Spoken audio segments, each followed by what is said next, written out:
The galaxy trembled at the mere mention of hydro devices. These weapons of mass destruction had been deployed only twice in known history, yet their reputation spread across thousands of star systems like a plague of terror.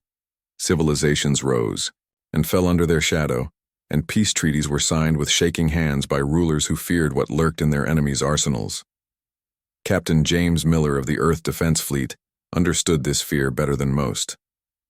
His grandfather had witnessed the devastation of Proxima Centauri's third moon, where a single hydro device had transformed a thriving colony into a perpetual maelstrom of hyper-accelerated water molecules that stripped matter to its atomic components. Nothing survived there now except the endless storm. "Approaching Sector 7, Captain," Lieutenant Anna Rogers reported from her navigation console aboard the EDF Dauntless. "The alien fleet hasn't changed course. They're still heading directly for Earth." Miller nodded grimly. The Vorn Imperium had finally made their move after decades of Cold War with humanity. Intelligence suggested they carried at least 3 hydro devices. "Any response to our communications?" Miller asked. "None, sir." Communications Officer Thomas replied. "They're maintaining radio silence." The bridge fell quiet. Everyone knew what this meant. The Vorn were not interested in negotiations. They came to use their hydro devices and erase humanity from existence, just as they had done to the Tellurians 20 years prior. "All ships, battle formation Delta," Miller ordered. "If we're going down, we're taking some of them with us." As the Earth fleet prepared for what would likely be their final stand, a blinding flash of light erupted between the two armadas. The sensors on the Dauntless went haywire, and the view screen automatically dimmed to protect the crew's vision. "What in heaven's name is that?" Miller demanded. When the light faded, a massive vessel unlike any they had ever seen hovered in the void. It was golden, shaped like an elongated diamond, and easily 20 times the size of the largest Earth. "Battleship, sir," Rogers whispered. "It's broadcasting on all frequencies." "Put it through," Miller ordered. A deep, resonant voice filled the bridge. "Attention Vorn Imperium and Earth Defense Fleet. We are the Galactic Oversight and Defensive Systems. You may call us gods." Miller exchanged confused glances with his officers. "We have observed your conflict and the deployment of hydro devices across this sector. This ends today." The golden ship emitted a pulse of energy that swept across both fleets. Alarms blared throughout the Dauntless. "Captain," the tactical officer shouted. "The hydro devices, they're just gone." "Confirmed, sir," Rogers added. "I'm detecting the same effect throughout the Vorn fleet. All their hydro devices have vanished."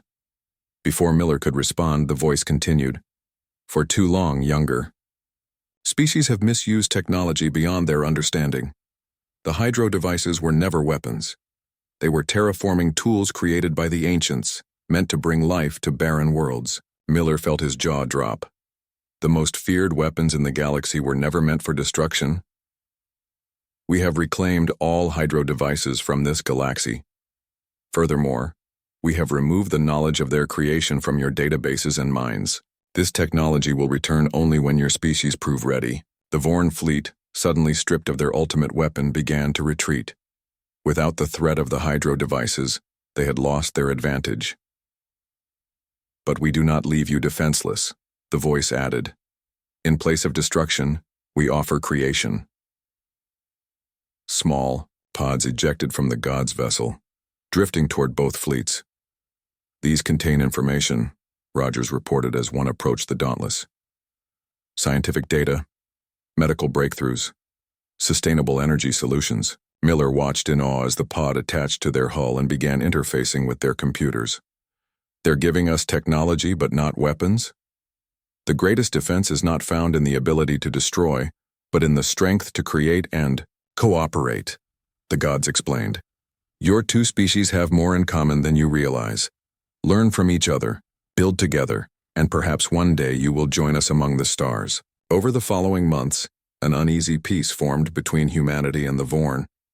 Without the existential threat of hydro devices hanging over both civilizations, diplomatic channels opened for the first time in generations. The technologies provided by the gods revolutionized both societies. Clean energy, advanced medicine, and sustainable agriculture spread rapidly. The Vorn, who had been facing critical resource shortages that drove their expansion, found new solutions that eliminated their need for conquest. Captain Miller was promoted to admiral and appointed as Earth's first ambassador to the Vorn homeworld. Standing before the Imperium's High Council, he could hardly believe the transformation. 1 year ago, we were prepared to annihilate each other, he told the assembled Vorn leaders. Today we break ground on the first joint research facility. Elder, Thorn of the Vorn, rose from his seat. The gods showed us wisdom we lacked. We feared each other because we feared extinction. Now we understand that survival comes through cooperation, not conflict. Above Earth and the Vorn homeworld, small golden satellites remained in orbit. Silent observers from the gods, watching as former enemies became reluctant partners and eventually, friends. Humanity had always looked to the stars and imagined gods. They never expected those gods would arrive in a spaceship and teach them the true meaning of power, not the power to destroy, but the power to build something greater than themselves. The hydro devices faded into legend, remembered not as weapons of terror but as the catalyst that brought enlightenment. And somewhere among the stars, the gods continued their vigil, waiting for the day when these young species would be ready to join them in stewarding the galaxy.